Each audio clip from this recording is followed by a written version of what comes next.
Welcome back. So tonight, my take is a cry for my country. We're all on a slippery slope and everyone knows it. Or maybe I'm just not optimistic, but listen, any reasonable person should by now know that we're headed for a very black hole if we don't change course. I know that even up to that point, I've already made some enemies. And that's because we have become a country of only two possibilities. You see, in this dichotomy, you're either NASA or Jubilee. You're either Luo or Kikuyu. If you are none of these, we will still fit you into either box anyway. That, folks, is the real state of our nation today.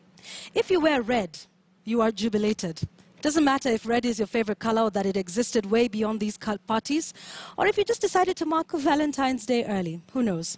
If you dare to put on orange, you're a Nasserite.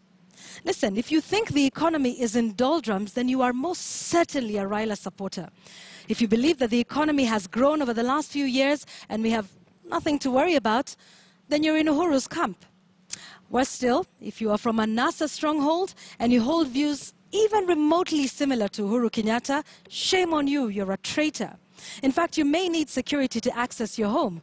Just ask PLO Lumumba, whose only crime was to represent the IEBC in the Raila Odinga case, or Justice Ojwang, who gave a dissenting view in the historic Supreme Court judgment. Oh yes, and while you're at it, you could have a conversation with one David D. Mwangi.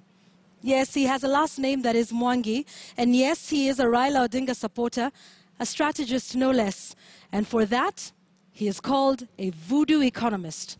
Forget everything he says, and what about Maina Kiai, who's held in contempt for apparently refusing to defend the crown? The list is long, and you know I'm right. But tell me, Kenya, when did we become this way, or have we always been like this? Is this what the founding fathers fought for? Is this why people died on the streets and in squalid cells clamoring for a new constitution? Let's face it, my friends, this prolonged election cycle has brought out the worst in us. We have become intolerant. We have become unreasonable. We loathe contrary views and we hate those who are not in our tiny little box. I refuse to give a prescription tonight on my take, but I know that this is not the Kenya our freedom heroes dreamt of, and it is definitely not the Kenya we should bequeath to our children. And that is my take tonight.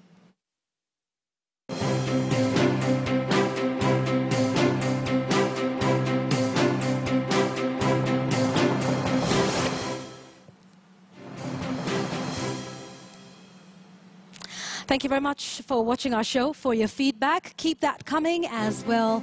We'll continue to have this conversation as the days and weeks go by.